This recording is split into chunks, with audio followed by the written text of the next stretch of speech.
श्री स्वामी समर्थ. जयशंकर. 29 जुलैला आपली गुरुपौर्णिमा येत आहे आणि आपल्या गुरूंबद्दलची जी काही कृतज्ञता असते ती व्यक्त करण्यासाठी आपण सेवा करत असतो. आणि मुळातच आत्ता गुरुपौर्णिमेसाठी जी काही सेवा असेल ती फक्त आपल्या आयुष्यात आपल्या गुरूंमुळे, म्हणजे स्वामी असतील, गजानन महाराज असतील, शंकर महाराज असतील, ज्यांना कुणाला तुम्ही गुरु मानतात त्यांच्यामुळे आयुष्यात जे काही सकारात्मक बदल घडून येत आहेत, आपले प्रारब्ध जे काही असतील ते सहन करण्याची ताकद आपल्याला आपल्या गुरूंमुळे येते. आणि यासाठीच स्वामी समर्थांच्या तारक मंत्राची जादू त्यांच्या सर्व भक्तांना चांगलीच माहिती आहे. तारक मंत्र या शब्दातच त्याचा अर्थ दडलेला आहे. आपल्या सुखदुःख आणि अडचणीतून तारणारा मंत्र म्हणजेच तारक मंत्र. आणि म्हणूनच बरेच स्वामी भक्त अगदी मनोभावे रोज या तारक मंत्राचं पठण करतात. तारक मंत्र नियमित पठण केल्याने त्याचे शुभफळ मिळते हा अनुभव आहेच. प्रत्येक संकटातून किंवा कोणत्याही प्रकाराच्या संकटातून नक्कीच मुक्ती मिळते असा हा तारक मंत्र आहे, किंवा त्या संकटातून मुक्ती मिळण्यासाठी हा तारक मंत्र म्हणावा. इतकी शक्ती या तारक मंत्रामध्ये आहे. तुम्ही अनुभव घ्या की तारक मंत्र म्हणत असताना एक वेगळीच ऊर्जा आपल्याला जाणवत असते. आपल्या शरीरातील नकारात्मकता जाऊन एक सकारात्मकता भावना आपल्यामध्ये निर्माण होते.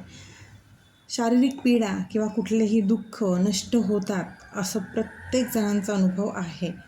आता हा तारक मंत्र कसा म्हणावा याचे नियम काय आहेत?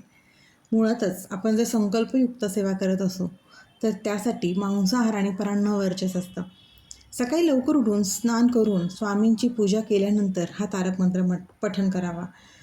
हा मंत्र म्हणताना तुम्ही संकल्प घेऊ शकता. त्याप्रमाणे जसं जर तुम्हाला 11 वेळा, 21 वेळा, 51 वेळा जसा तुम्हाला वेळ असेल त्या पद्धतीने तारक मंत्राची संख्या धरा. कारण नुसती संख्या होणं महत्त्वाचं नाही आहे. तारक मंत्र आपण किती मनापासून म्हणतोय हे महत्त्वाचं आहे. त्यामुळे तुम्हाला शक्य असेल तर 1, 5, 7, 11 इतक्या वेळा तारक मंत्र म्हणण्याचा संकल्प करा.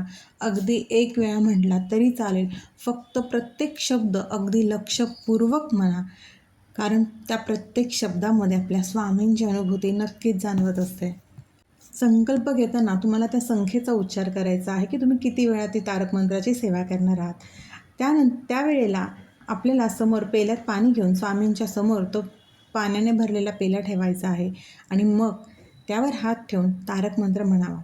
मंत्र म्हणून झाल्यानंतर ते पाणी मुळातच तीर्थ झालेलं असतं. पूर्ण तारक मंत्राची ऊर्जा त्या पाण्यात सामावलेली असते. ते पाणी तुम्ही जर संकल्पयुक्त सेवा तारक मंत्राची करत असाल, स्वतःसाठी करत असाल तर ते पाणी स्वतः प्यावं. फक्त सेवा म्हणून करत असाल तर ते पाणी स्वतः घेऊन घरातील इतर सदस्यांना द्यावं.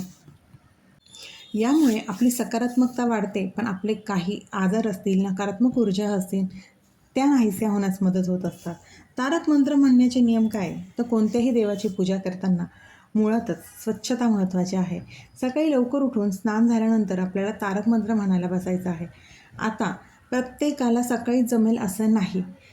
तुम्ही तुमच्या वेळेनुसार ठरवा. जर तुम्हाला संध्याकाळी वेळ असेल तर संध्याकाळ निवडा, जर सकाळी वेळ असेल तर सकाळ निवडा. आणि खरंच ज्यांना जर ब्रह्ममुहूर्तावरती ही सेवा करता येत असेल तर त्यांनी आवर्जून ब्रह्ममुहूर्तावरती स्वामींची ही तारक मंत्राची सेवा करा. इतका सुंदर अनुभव येईल ब्रह्ममुहूर्तावरती सेवा केल्याने. कारण त्यावेळेला मुळातच जास्त आवाज नसतो, शांतता असते आणि त्यामुळेच त्या शांततेमध्ये स्वामींची सेवा केल्यावरती एक वेगळीच अनुभूती जाणवेल.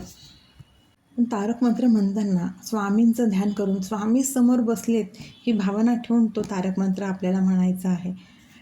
आणि जी वेळ तुम्ही निवडाल तीच वेळ तुम्हाला ठेवायची आहे. यावेळेला आपलं कर्म चांगलं असायला हवं, आपलं आचरण चांगलं असायला हवं. स्वामी आपले कर्मभोग बघतात. म्हणूनच प्रत्येक वेळेला कुठलीही सेवा करा नका करू, नामस्मरण करा, फक्त कर्ममार्ग चांगलं ठेवा. जर आपले कर्म चांगले असतील तर आपली कुठलीही सेवा स्वामींच्या चरणांपर्यंत नक्कीच पोहोचते. तसेच तुम्ही जी काही अगरबत्ती तारक मंत्र पठण करत असताना दिवा अगरबत्ती तर आपण लावतोच, जी काही अगरबत्तीची विभूती तयार होत तुमचं मंत्रपठण होईपर्यंत ती विभूती एका डबीत भरून ठेवा आणि रोज बाहेर पडताना स्वतःच्याही कपाळाला आणि घरातील इतर सदस्यांच्याही कपाळाला लावा. प्रत्येकाच्या भक्ती भाव बघून त्यांना आपण ती सेवा करायला सांगायची. जर कुणाच्या मनात असेल लावावं तर लावावं, कारण बऱ्याच जणांना प्रत्येकालाच ही गोष्ट पटते असं नाही. त्यामुळेच इच्छापूर्तीसाठी तारक मंत्राचं अनुष्ठान करा, किंवा आपल्या गुरूंची कृतज्ञता म्हणून हे अनुष्ठान करा, किंवा फक्त आपल्यामध्ये सकारात्मक ऊर्जा जागवण्यासाठी हे तारक मंत्राचं अनुष्ठान करा. पण नक्की हा गुरुपौर्णिमेनिमित्त तारक मंत्राचं अनुष्ठान प्रत्येक सेवेकऱ्यांनी करावं आणि त्याची अनुभूती घ्यावी. खूप सुंदर अनुभूती येते. संकल्पयुक्त सेवा करायला जमत नसेल, आपल्या रोजच्या नित्यसेवेमध्ये तारक मंत्राचं पठण प्रत्येकाने करा. खरंच खूप सुंदर अनुभव येतो आहे तारक मंत्राने. अगदी ना, मन अस्थिर असेल ना तरी ते स्थिर झाल्याचा अनुभव येईल. खूप भीती जर अचानक दाटून आली असेल ना, तारक मंत्राच्या पठणाने ती भीती कमी झाल्याचं जाणून येईल. इतकी शक्ती ह्या तारक मंत्रामध्ये आहे. त्यामुळे जमेल तशी सेवा करा. सेवेला कुठलंही बंधन नाही आणि स्वामींच्या सेवेला तर कुठलंच बंधन नाही. गरज आहे मनापासून सेवा करण्याची. संधी मिळाली ना की पहिले सेवा करा, जशी मिळेल तशी. स्वामी फक्त मनाचा भाव ओळखतात. मनापासून सेवा करा, सेवेकरी व्हा. श्री स्वामी समर्थ. अशक्य ही शक्य करतील स्वामी. अशक्य ही शक्य करतील स्वामी.